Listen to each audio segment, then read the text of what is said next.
The Jasper mayor's race is now getting more crowded.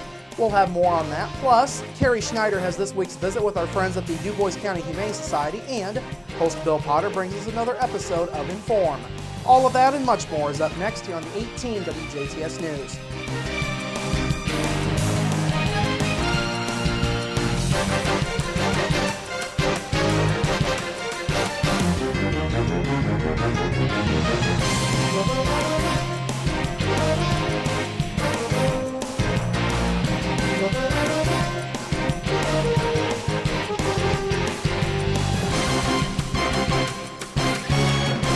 Hello, I'm Bradford Raths. Well, the mayor's race in Jasper is heating up with the first major announcement on the Democratic side.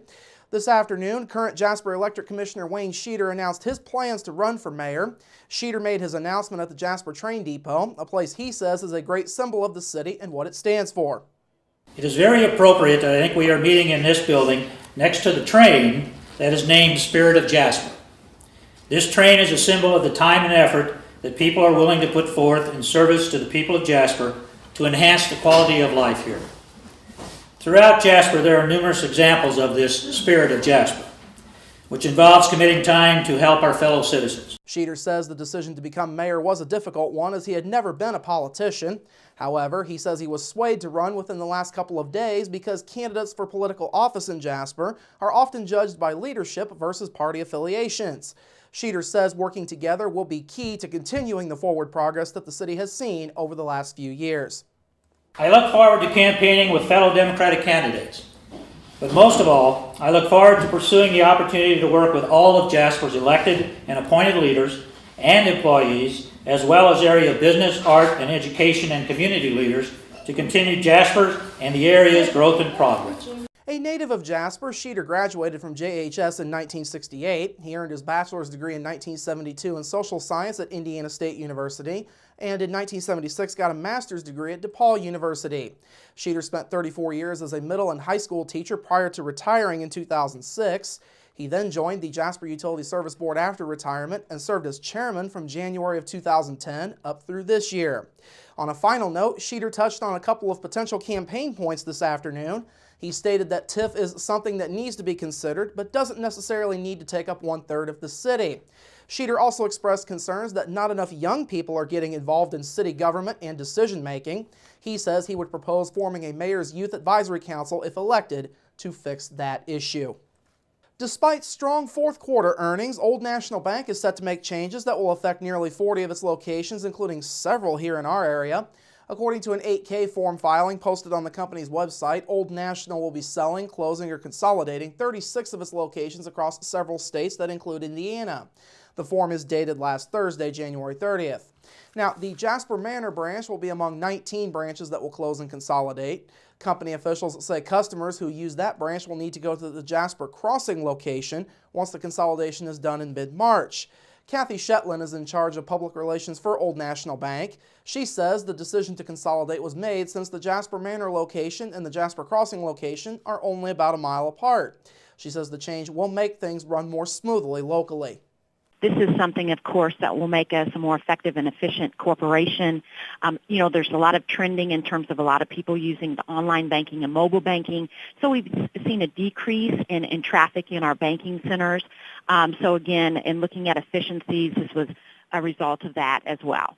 Other area branches to close are in Washington and Vincennes. Those branches, along with 3 others, are also expected to be consolidated by mid-March. 13 other branches across Indiana, Michigan, and Kentucky are set to consolidate. However, those moves will not be done until mid-May. Even after the closings, Old National Bank will still have 3 locations in Jasper, including the Jasper Crossing location. The other 2 are at 36th Street on the city's north side and along 6th Street across from the Jasper Fire Department. The bank also has locations in Huntingburg and Ferdinand, among other places. And finally tonight, as we first brought you yesterday, state educators continue to tout aviation education.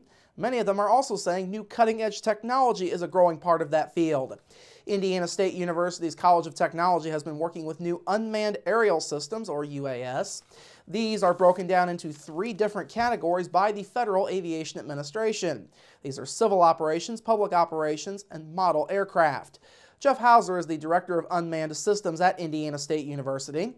Hauser, who also works with the Terre Haute Airport, says regulations and privacy issues with unmanned systems continue to be sorted out. The concerns with the privacy are valid anytime that you can video someone else, but then sometimes it almost seems like there's overkill on it because every person out there has a cell phone with a camera on it now that you can do the same thing.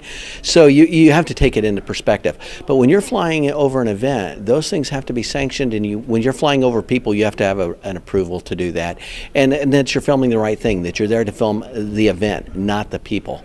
So that kind of gets tough when you're out at a sporting event or something like that, a parade.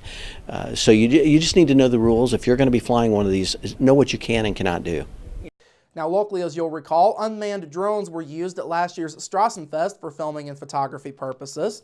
As for the program, Hauser says ethics have been the biggest area of teaching emphasis at ISU. He says the unmanned system classes have been in high demand. Hauser says the future does look bright for the ISU program. He says unmanned systems are poised for strong growth. Agriculture is going to be one of the biggest areas in unmanned systems, and we're in the Midwest, and guess what? We are there with the agriculture and with Governor Pence's education, and also Lieutenant Governor's focus on agriculture. So in Indiana, I think we're in a prime location to do that. And what we want to do is we want to graduate these students, and we want to keep them in Indiana. We don't want them to get their degree and move somewhere else. So we want to keep them in Indiana with that degree and using it the way they've been trained to do it. Now, unmanned systems drew national attention last Monday when a drone landed on the White House property. Officials reported there was no threat from it, but the White House and surrounding areas were put on lockdown for several hours. All right, coming up after the break, Carrie is next with our friends at the DuBois County Humane Society, plus your local forecast, sports with Kurt Gooksell, and Inform. That's all up next here on the 18 WJTS News. Local people watching local people.